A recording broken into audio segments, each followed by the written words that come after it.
Hi hello welcome to our YouTube channel Moni Krishna creations. How are you all? ఈ వీడియోలో తలకాయ curry ఎలా వండుకుందామో చూద్దాం.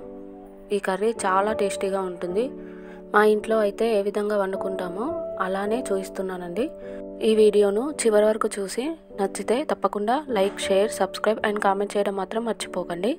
ఈ విధంగా ఈ కర్రీ చేసుకుంటే మీరే మళ్ళీ మళ్ళీ చేసుకుంటూ తింటారు, అంత టేస్టీగా ఉంటుంది. ముందుగా మేక తలకాయను ఇలా చిన్న ముక్కలుగా కొట్టించుకొని మంచిగా వాష్ చేసుకోవాలి. మా సైడు తలకాయను మంచిగా కాల్చిన తర్వాతనే చిన్న ముక్కలుగా కట్ చేస్తారు. 2 టైమ్స్ మంచిగా కడిగిన తర్వాత ఒక కుక్కర్ తీసుకొని అందులో తలకాయ ముక్కలను వేసి అవి మునిగేంత వరకు వాటర్ పోసి అందులో కొద్దిగా పసుపు, ఆయిల్ వేసి మంచిగా కలుపుకొని కుక్కర్కి మూత పెట్టేసి స్టవ్ పైన పెట్టుకోవాలి. 9 నుండి 10 విజిల్స్ వచ్చేంత వరకు ఉడికించుకోవాలి. అది కూడా మనం వండుకునే మేక తలకాయ అంటే ముదిరింది లేత దాన్ని బట్టి మనం విజిల్స్ని ఎక్కువ తక్కువ చేసుకోవచ్చు. ఇది ఎక్కువగా ముద్రలేదు కాబట్టి నేను 9 విజిల్స్ పెట్టాను. 9 విజిల్స్ తర్వాత మూత తీసి చూస్తే ముక్కలు ఉడికిపోయాయి. ఇలా ఉడికిందో లేదో చూడడానికి చిన్న బౌల్లో కొద్దిగా చల్లటి వాటర్ తీసుకొని అందులో వేసి ఇలా చూసుకుంటే మనకు సరిపోతుంది. ఒకవేళ ఉడకకపోతే మళ్ళీ మూత పెట్టి ఒక 2-3 విజిల్స్ పెట్టుకోవాలి. ఇలా మంచిగా ఉడికిన తర్వాత ముక్కల నుండి వాటర్ని సపరేట్ చేసి ఒక బౌల్లో తీసి పెట్టుకోవాలి. వాటర్ని పారబోయకూడదు. తర్వాత స్టవ్ వెలిగించి స్టవ్ పైన మరొక బౌల్ పెట్టుకొని కర్రీకి సరిపడా ఆయిల్ వేయాలి.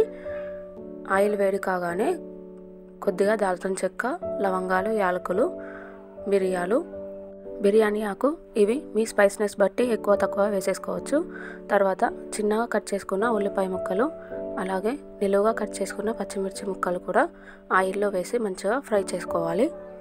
మనం తలకాయ ముక్కలు ఉడికిన తర్వాత మిగిలిన వాటర్ని పారపోయకుండా ఒక బౌల్లో ఉంచుకున్నాం కదా, ఆ వాటర్ని అస్సలు పారపోయకూడదు. దానివల్లనే కర్రీకి టేస్ట్ యాడ్ అవుతుంది.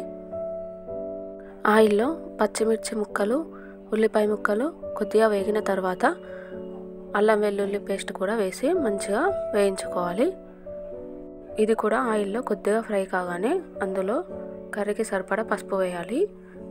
మనం తలకాయ ముక్కలు ఉడికించేటప్పుడు కూడా కొద్దిగా పసుపు వేసుకున్నాం కదా, దాన్ని బట్టి వేసేసుకోండి. ఇలా పసుపు వేసి ఒకసారి కలుపుకున్న తర్వాత ఉడకబెట్టుకున్న తలకాయ ముక్కలు కూడా వేసి మంచిగా కలుపుకోవాలి, పసుపు మొత్తం పట్టేలాగా.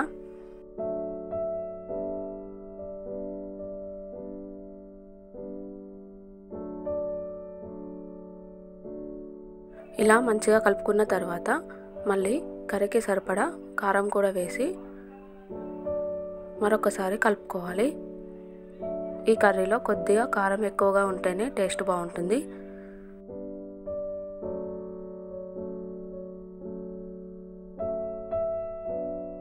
అలాగే కొత్తిమీర కూడా వేసి మరొకసారి మంచిగా కలుపుకోవాలి.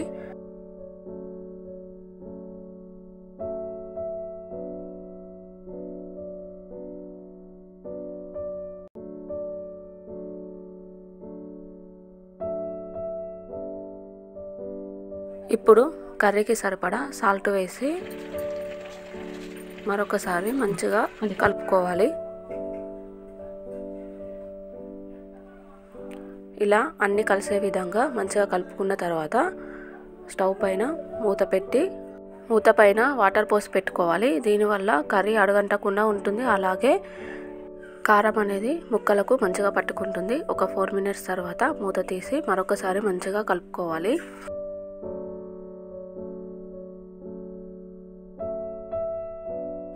ఇలా మంచిగా కలుపుకున్న తర్వాత మనం ఉడకబెట్టుకున్నప్పుడు వాటర్ పక్కన తీసి పెట్టుకున్నాం కదా, ఆ వాటర్ని ఇప్పుడు కర్రీలో యాడ్ చేసి మరొకసారి మంచిగా కలుపుకొని అందులో యాలకుల పొడి, లవంగాల పొడి, కొబ్బరి పొడి, ధనియా పౌడర్ వేసి మరొకసారి మంచిగా కలుపుకొని 10 to 12 మినిట్స్ మంచిగా ఉడికించుకోవాలి.